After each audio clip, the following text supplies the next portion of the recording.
Hello, everyone, and welcome to the Animal Legal Defense Fund's Animal Law Academy. My name is Megan, and I'm one of our events associates. I'm so happy that you're able to join us today. Today, we will be discussing protecting animals through legislation, local fur sales bans, and the Mink VIRUS Act. We will have a brief Q&A at the end of the presentation. To submit your questions, please use the Q&A icon at the bottom of your screen. This webinar offers closed captioning. To turn it on, please click the caret icon next to the CC button at the bottom of your screen and select Show Subtitles.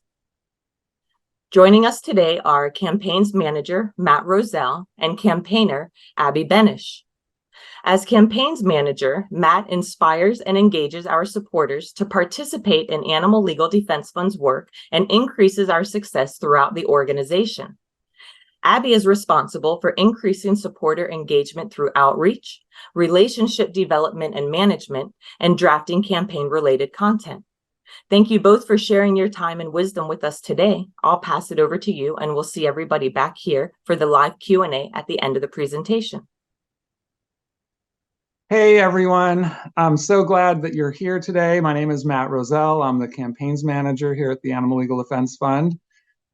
Thanks for attending. And we have some important information we're going to share about fur-bearing animals and the skills for effective advocacy to help them. But first, I want to put in a plug for our Animal Law Conference.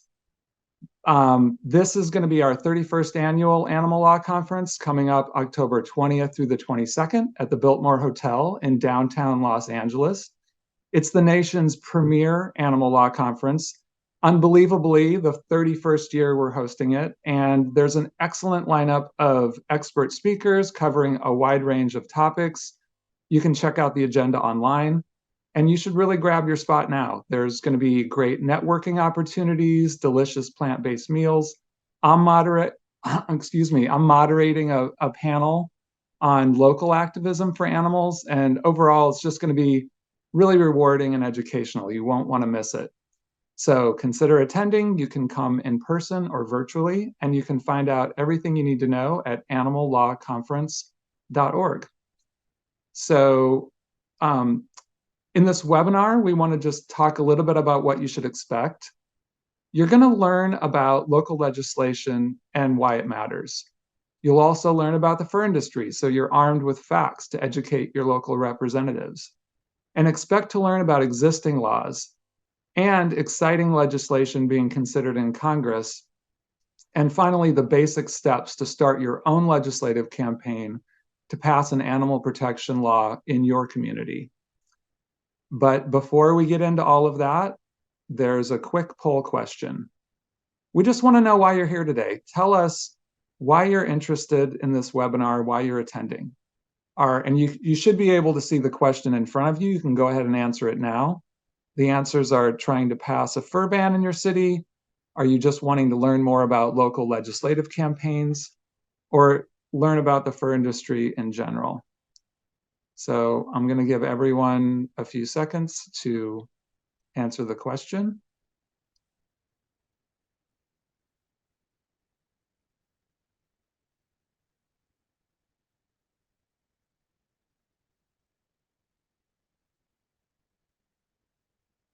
And it looks like the poll is in. Okay, a lot of you are here to learn about local legislative campaigns, which is great, and a little bit of everything. So we hope to be able to cover all those bases today. So let's get into it. First things first, why local legislation? Local legislation lays the foundation for state and federal law. It's much easier to pass, for example, a state ban when legislators can point to several cities and counties that have already passed a similar ban. A great example of this is my home state of California. Multiple cities passed fur sales bans at the local level, and this made a pathway to move forward with a statewide ban, which passed in 2019. So let's just define what is a fur sales ban. A fur sales ban is basically concerns the sale of fur, not the use of fur. So it's not going to prevent people from wearing fur, but it typically prohibits the sale of new products and also extends to accessories and home decor usually. And why do we want to pass a fur ban? You may be wondering, why is it a good time to pass a fur ban? Well, there are a few reasons why this legislation is so important. First of all, we have momentum right now. Around the world, people have recognized the need to protect these animals with laws. And we're seeing progress in the US as well, like just mentioned, the California statewide fur sales ban. Also, public sentiment is on our side. Fashion brands and designers are moving away from fur, and the news around them doing so and shunning fur further educates the public. And most importantly, animals are suffering. They're kept in intensive, cramped, unsanitary confinement. They're neglected and painfully and inhumanely killed, all for something as frivolous as vanity and unnecessary as a fur coat. This issue is very personal to me because I worked undercover for 4 months during the pelting season on an Illinois fox farm. That season, 500 foxes were killed and processed. Hundreds of foxes and raccoons were held in 2 large industrial barns in rows of tiny cages. The things I witnessed there on a daily basis were absolutely horrifying. I saw animals exposed to the elements without adequate shelter, enduring sometimes 20 below wind chills overnight. It was a very cold winter. Foxes were alone in small cages, and as a result, they showed all kinds of signs of psychological distress. These behaviors are called stereotypic behaviors. This is the circling and pacing and repetitive motions that animals sometimes have in these intensive environments. None of this is ever seen in wild populations of animals. I even saw breeding pairs that would sometimes cannibalize their cage mate. And the fur farmer didn't even remove the dead bodies from the cages. Instead, the living animal was trapped next to the decomposing body of their cage mate as they literally rotted through the wire. Water deprivation was a constant problem on this fur farm. Sometimes water wasn't offered for weeks at a time, and the only hydration would be the little bit of water that was in their food. The reason for this was that for a worker like me, it would take 4 hours to just give all the animals a drink of water. And this fur farmer was more interested in my time being spent helping him kill foxes. And as a result, I would see foxes just lying on the bottom of the wire of their cages, not moving, emaciated, heavily breathing, just literally dying in front of me. And when I brought this to the fur farmer's attention, there was no vet care ever provided. He actually once told me that the first sign of dehydration in a fox is when they're bleeding out of their rectum. And he didn't even care if they died because it was just one less fox that he had to kill.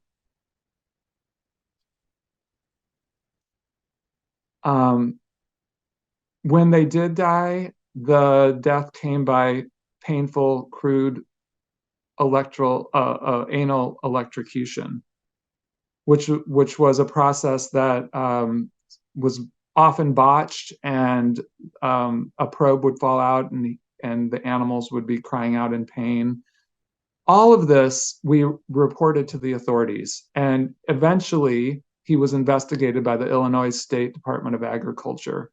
They came in, they took their own photos and videos, but most of the cruel practices were not even considered illegal, including anal electrocution and the inhumane confinement. If anything is considered an industry standard practice, it's usually exempt from cruelty laws. He was cited actually for having animals exposed without shelter from the elements.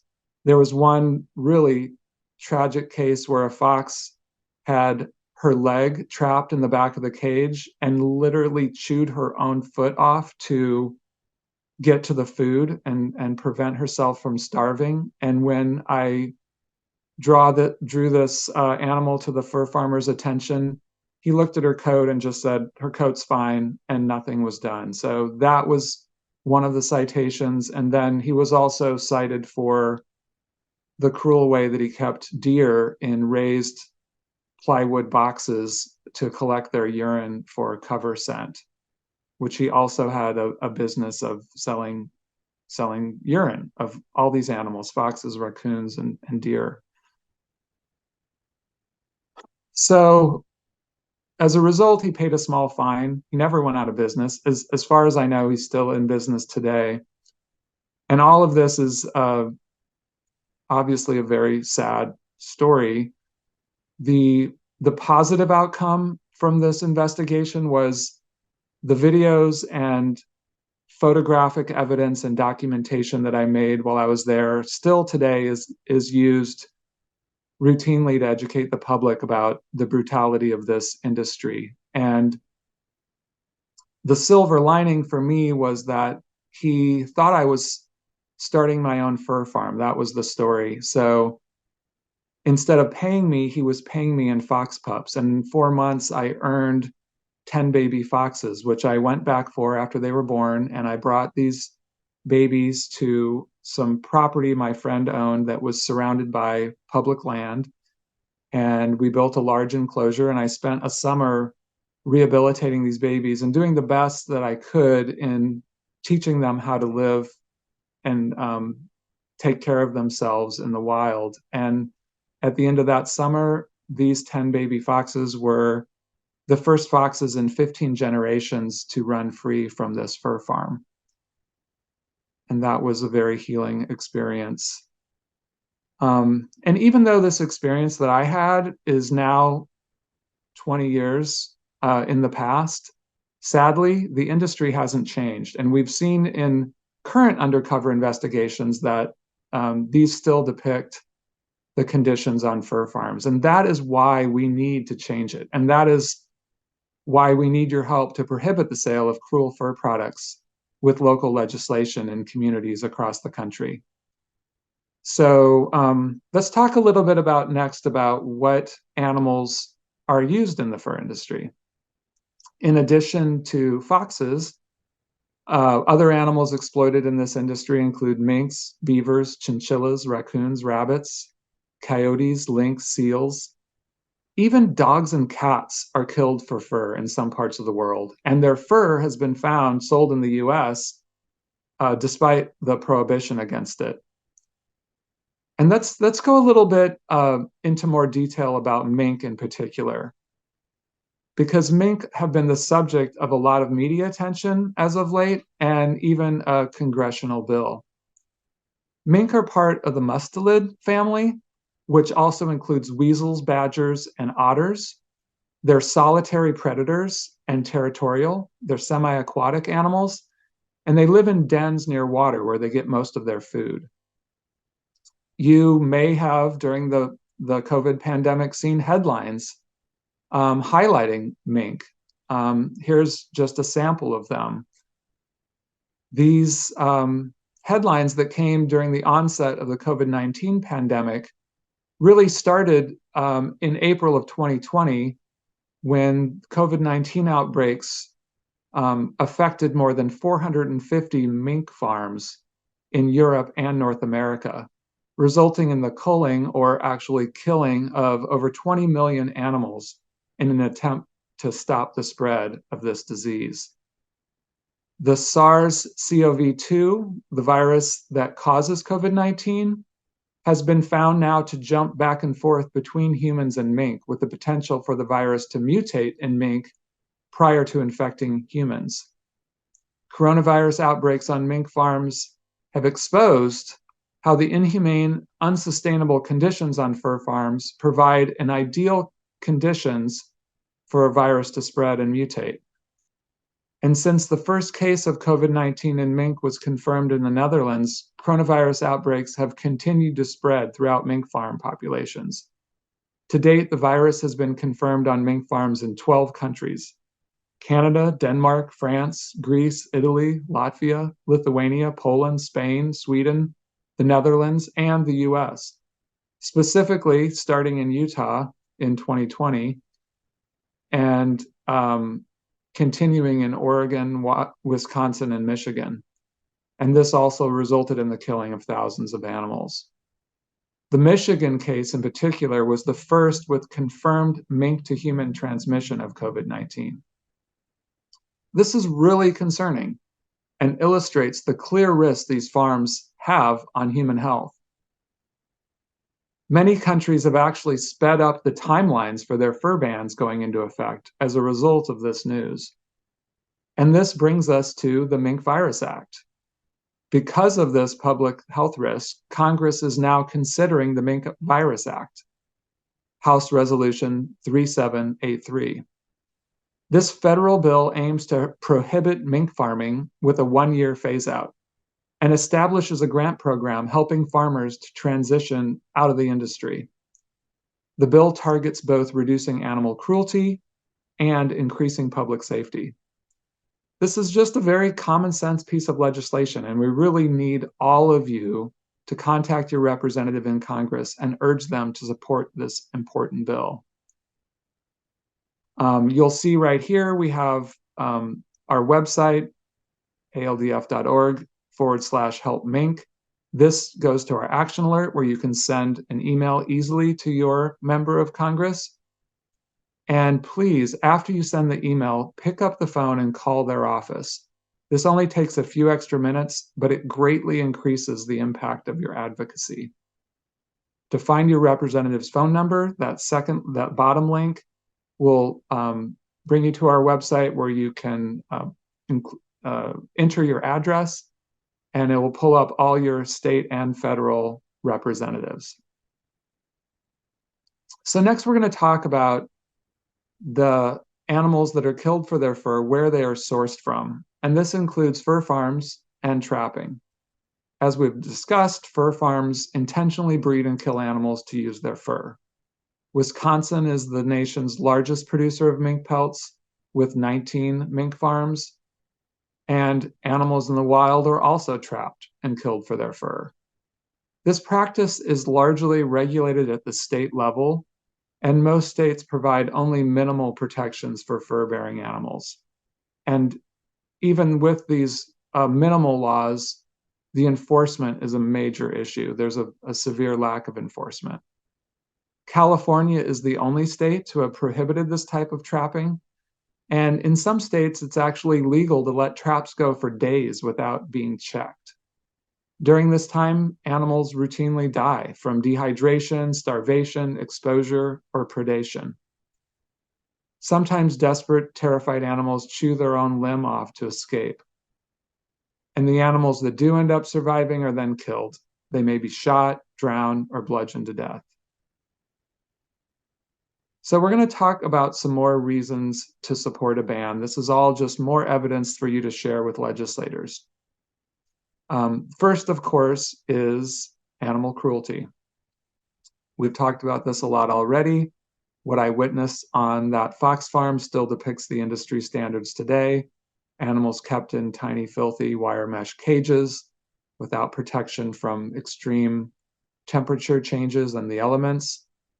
The ammonia from their waste, because these places are not getting cleaned, the ammonia builds up and burns their eyes and throat. And many of these animals actually have musk glands. This includes mink and foxes.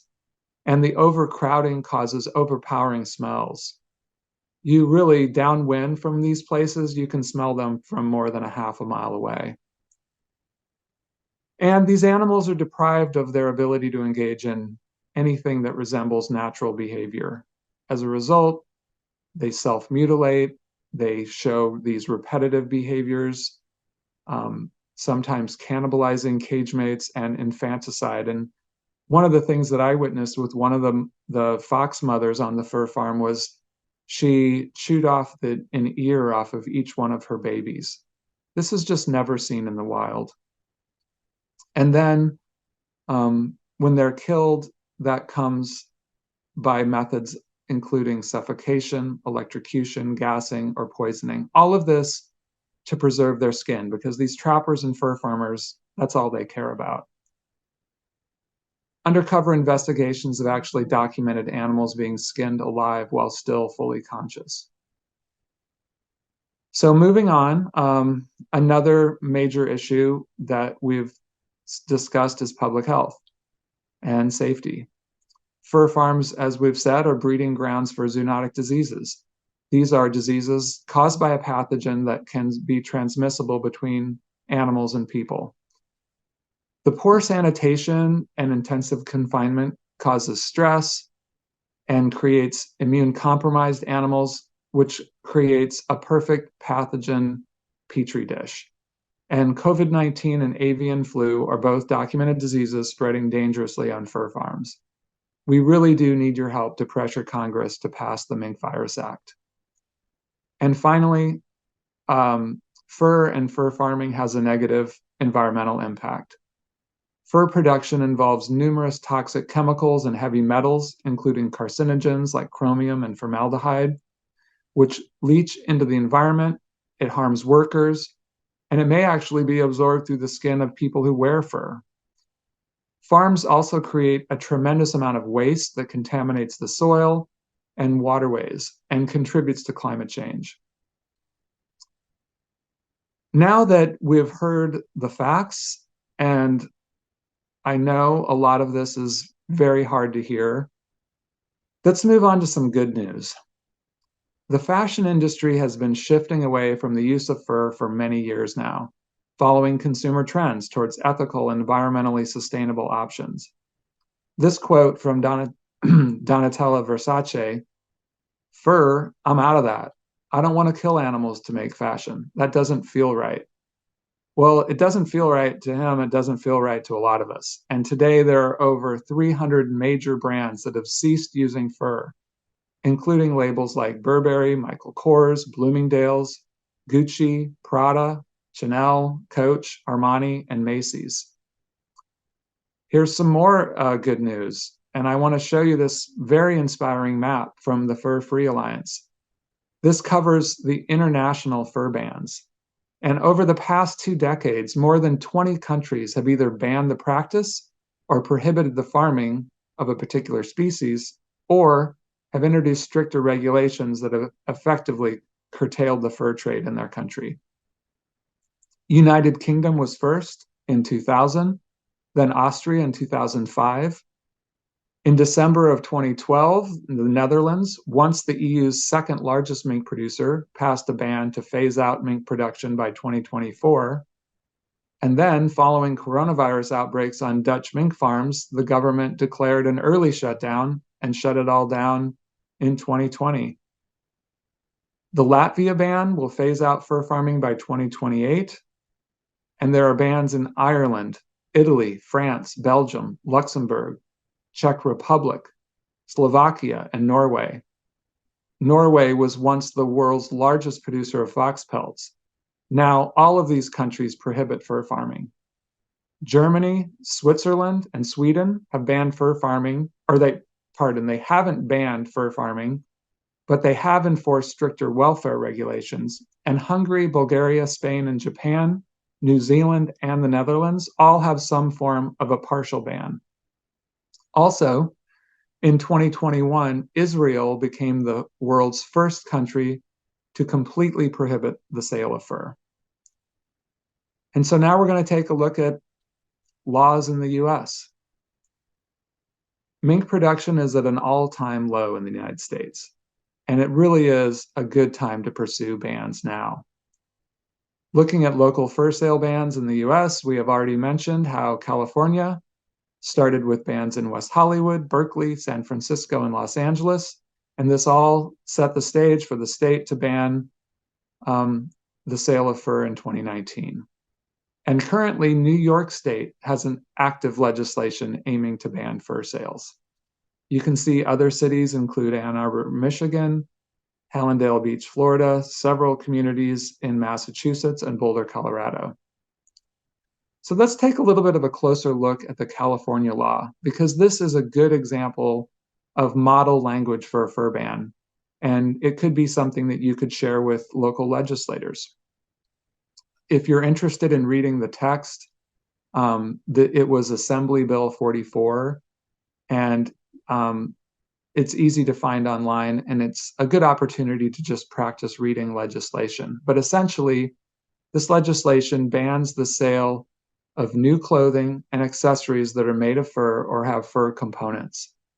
Fur in this legislation is defined as animal skin or part thereof with hair, fleece, or fur fibers attached thereto.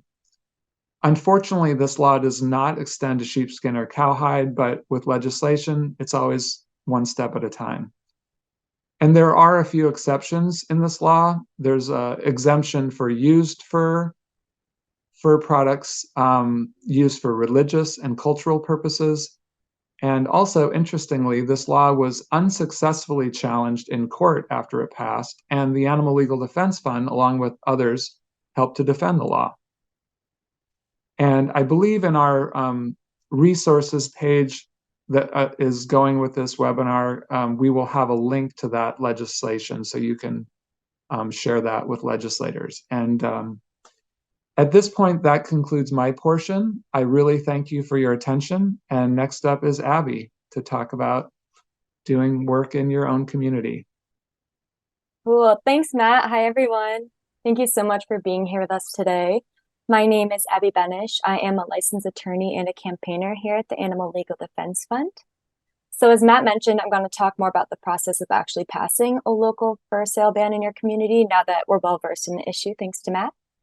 So when it comes to local legislation, there are a few things to consider. Today, we're going to focus on citizen lobbying, and then we're going to move into grassroots advocacy. Citizen lobbying basically involves working with your elected official to move your legislation forward in the political process. And then grassroots advocacy is essentially getting your community involved in the issue. To help us walk through this process, we have sweet and inspired Allie Advocate over here, and she's excited but not quite sure where or how she gets started in this process. So first up is citizen lobbying. Allie is really excited to tackle this fur sale issue in her city, but it seems like a huge task and she's unsure how to get the ball rolling. So her first step is going to be to do some research about members of her city's elected body to find a sponsor for her bill.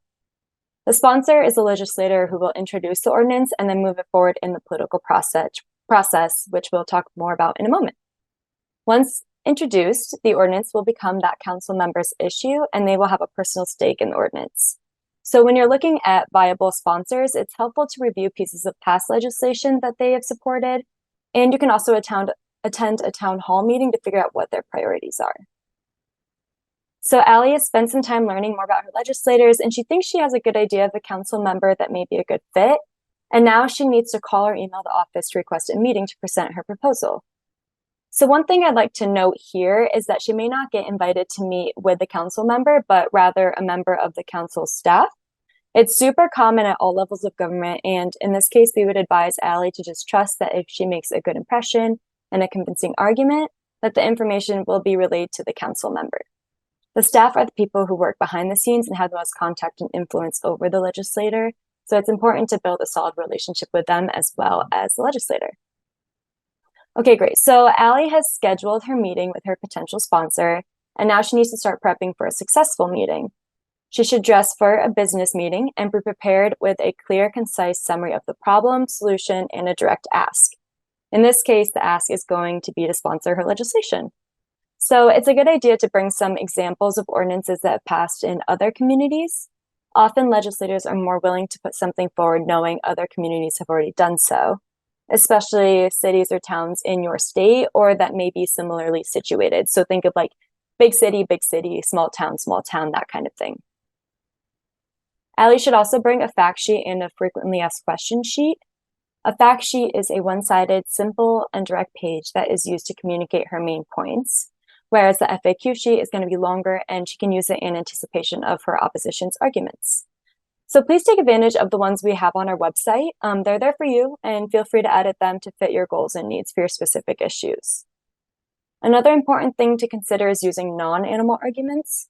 For example, since Allie is interested in passing a fur sale ban, she can emphasize the importance of these laws for things like public health and safety, like Matt just talked about.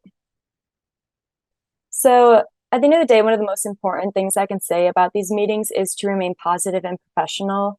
You want to be sure to listen, take good notes, and consider all the advice that you're receiving along the way. It's possible you'll get asked a question that you're not sure the answer to. It's all right, totally fine, and a great opportunity actually for you to follow up with the legislator afterwards.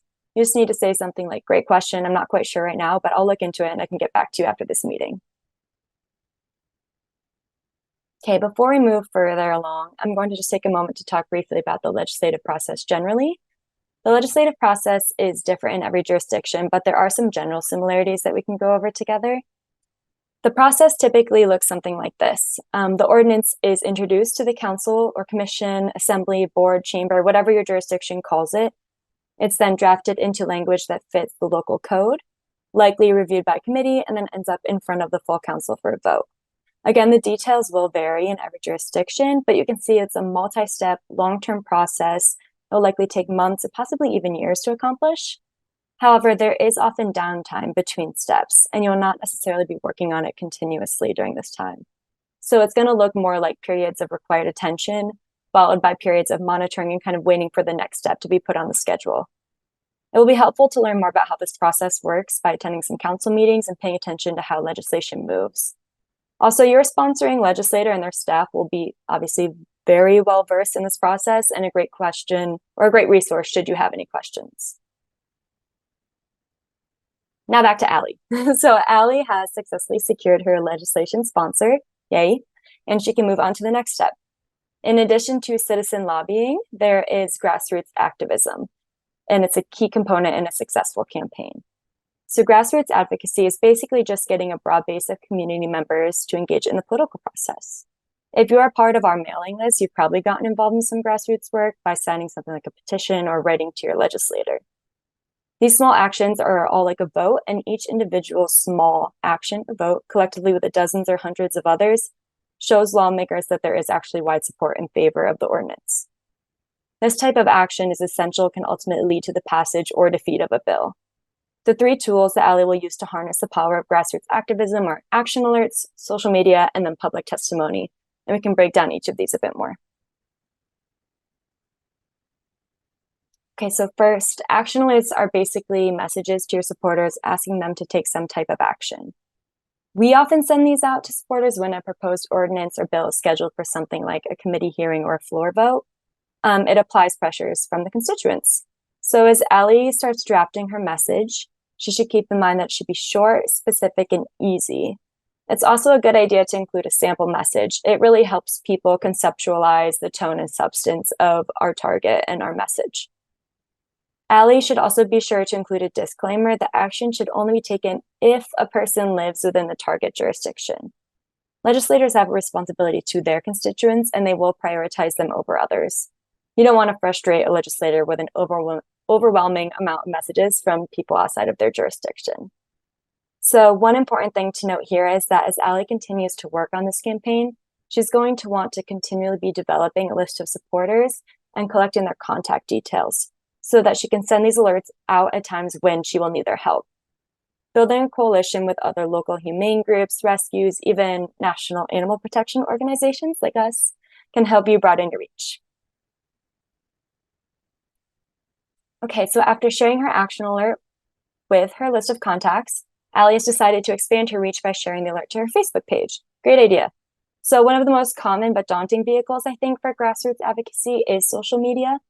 Platforms like Facebook, Twitter, Instagram, TikTok, and whatever else there is out there can be extremely effective to engage with people on local ordinance campaigns and to reach new supporters.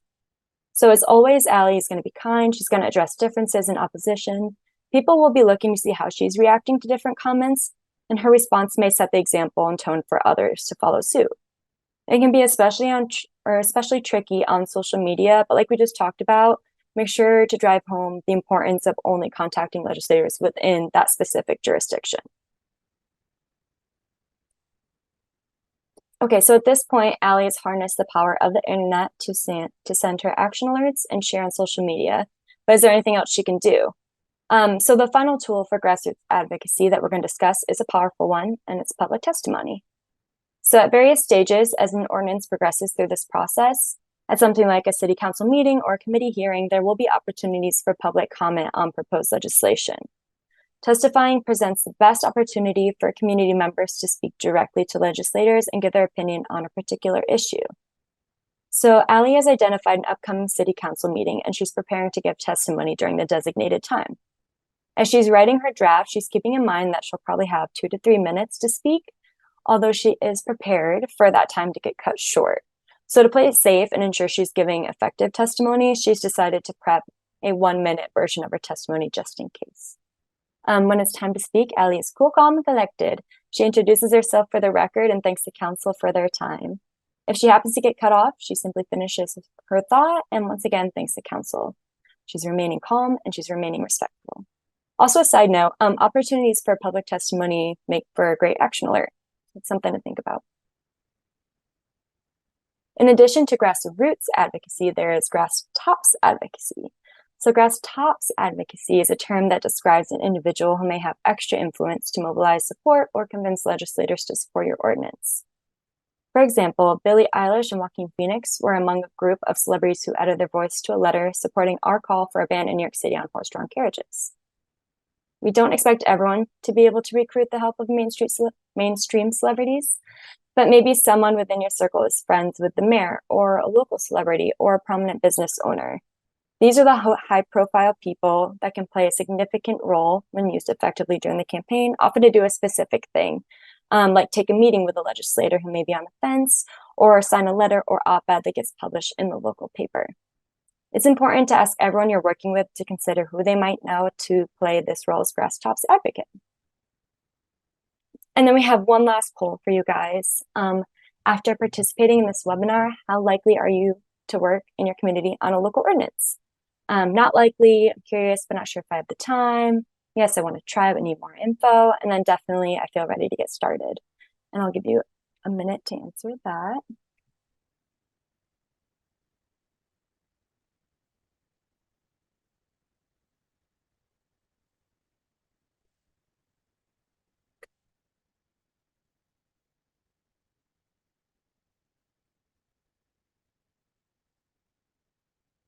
Okay. Great. Okay, so it looks like there's at least curiosity from everybody. People are excited, ready to get started, or just needing a little bit more information and support.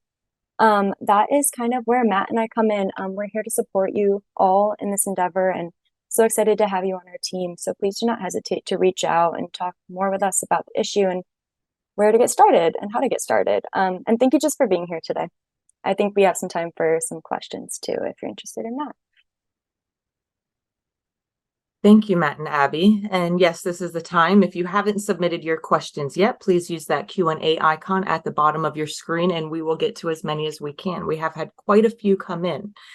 There's been a couple about here. If I want to start a campaign in my community, but I don't know very many people, how do you kind of suggest people finding more people to generate some support?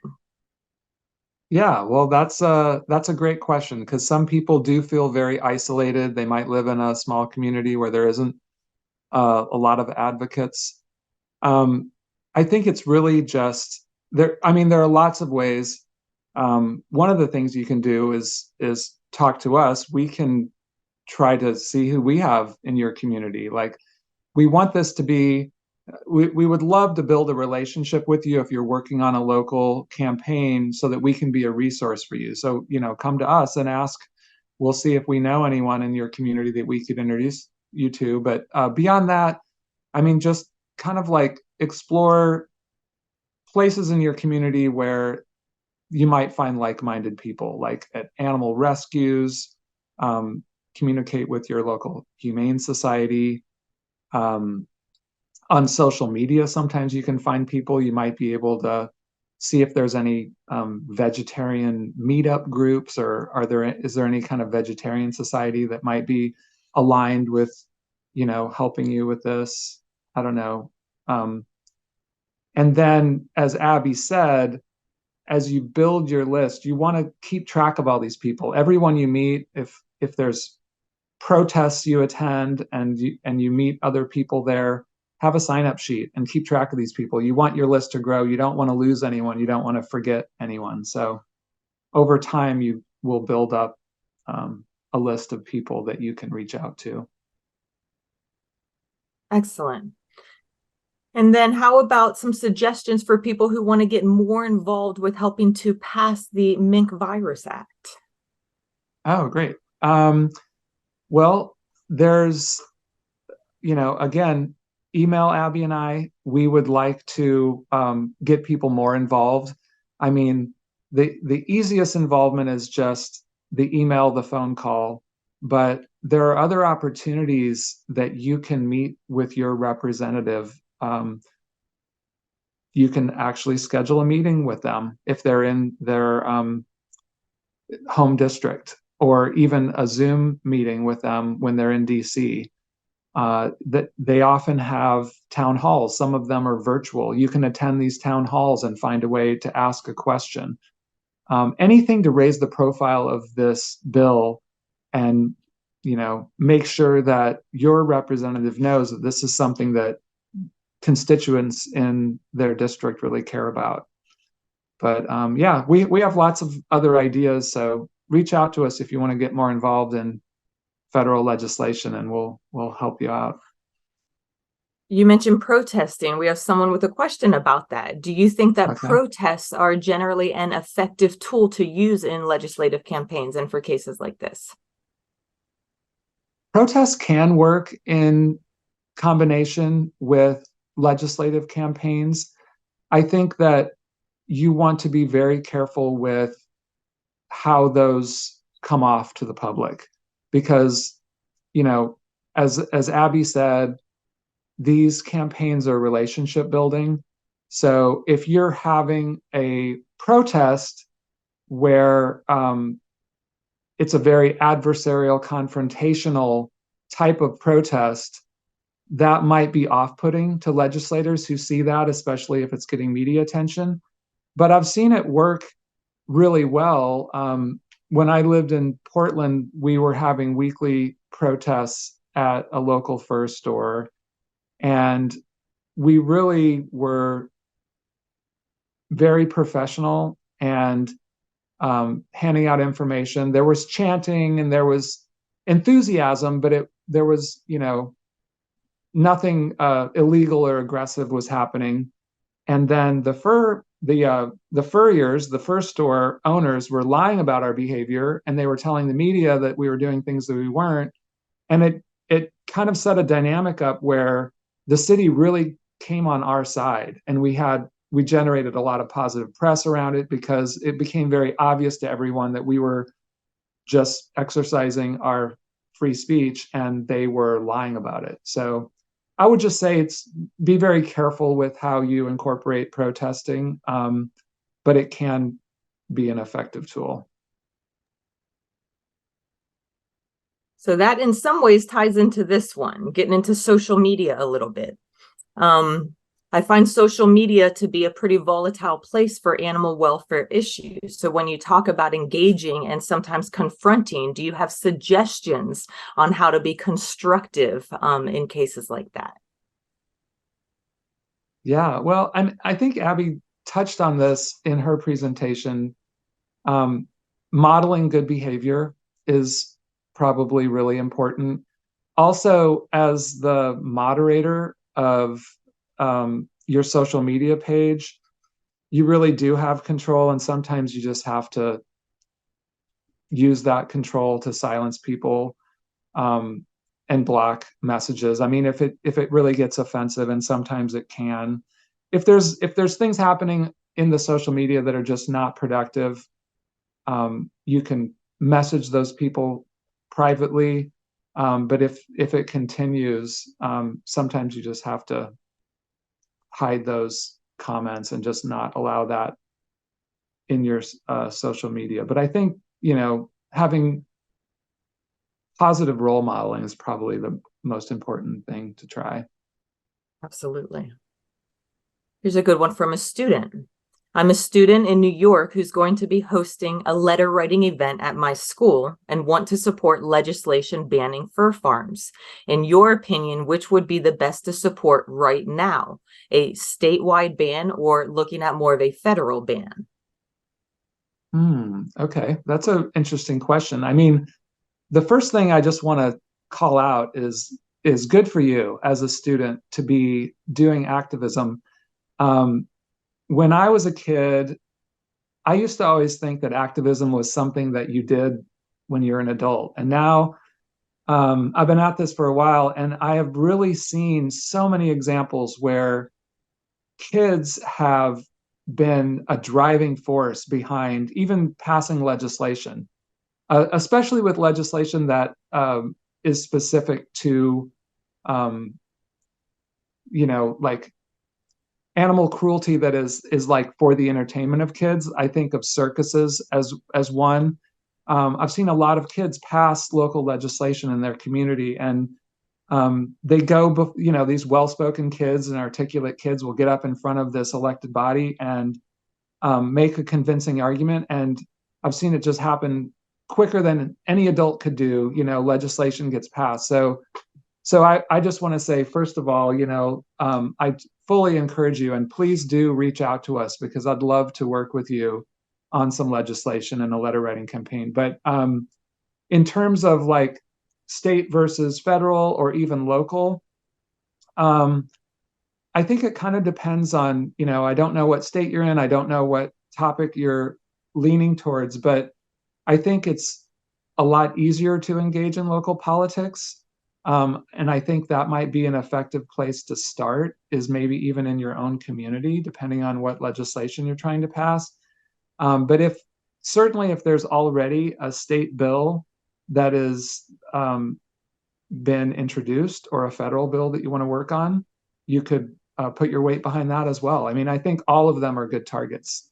So we could definitely have a conversation offline if you want to reach out to us. We can go back and forth and talk a little bit more about it. Excellent. How about, do you have any suggestions for building a coalition around this issue? Yeah. Again, it's looking into your community and seeing where there are other stakeholders. Definitely on this issue, you could reach out to environmentalists, because there's an environmental impact of fur farms. There's the public health issues, so you can reach out to organizations that focus on those issues. Obviously, animal protection groups, you can try to find any of those that are operating in your community that might be able to share your action alerts through their list. That can really broaden your reach. And the Animal Legal Defense Fund, please reach out to us, and we'll try to help you brainstorm on more ideas as well. Excellent. I think we have one more here. People who appreciate this webinar, but suggestions, what would like to start something in their city, but feel that they still just kind of don't know exactly where to get going. What's the steps to take to get people going? Yeah. Well, thanks for that question, because I do agree this can be really overwhelming if you've never really gotten into local politics, or even if you're aware of politics, it's a kind of a daunting task. And so again, right here, jot down our email addresses. I think reaching out to us is a good place to start, because we would love to kind of walk you through the process even more and help you along the way. We're here to answer questions. So we don't want this to be the end of this conversation. This is just the beginning. And we would love to stay in touch with you on this and help you out. Excellent. Well, thank you so much, Matt, and thank you, Abby. Thank you, everyone else out there, for joining us and for all of your great questions. We really appreciate you participating to us having this great conversation. You will be able to view a recording of this webinar along with all of our past webinars on our website at www.aldf.org/webinars. And if we did not get to your question, or if you come up with any other questions, you can always, first off, reach out to our presenters directly. Their emails are still up on the presentation, but you can also always send an email to our events team at events@aldf.org. Please take the survey that will pop up on your screen to help us in future webinar planning. You might need to click on a blue continue button to access it. And mainly, thank you so much for joining us. And please know how much that we support and how much we appreciate your support of the animals. Thank you. Yeah, Thanks, you. everybody.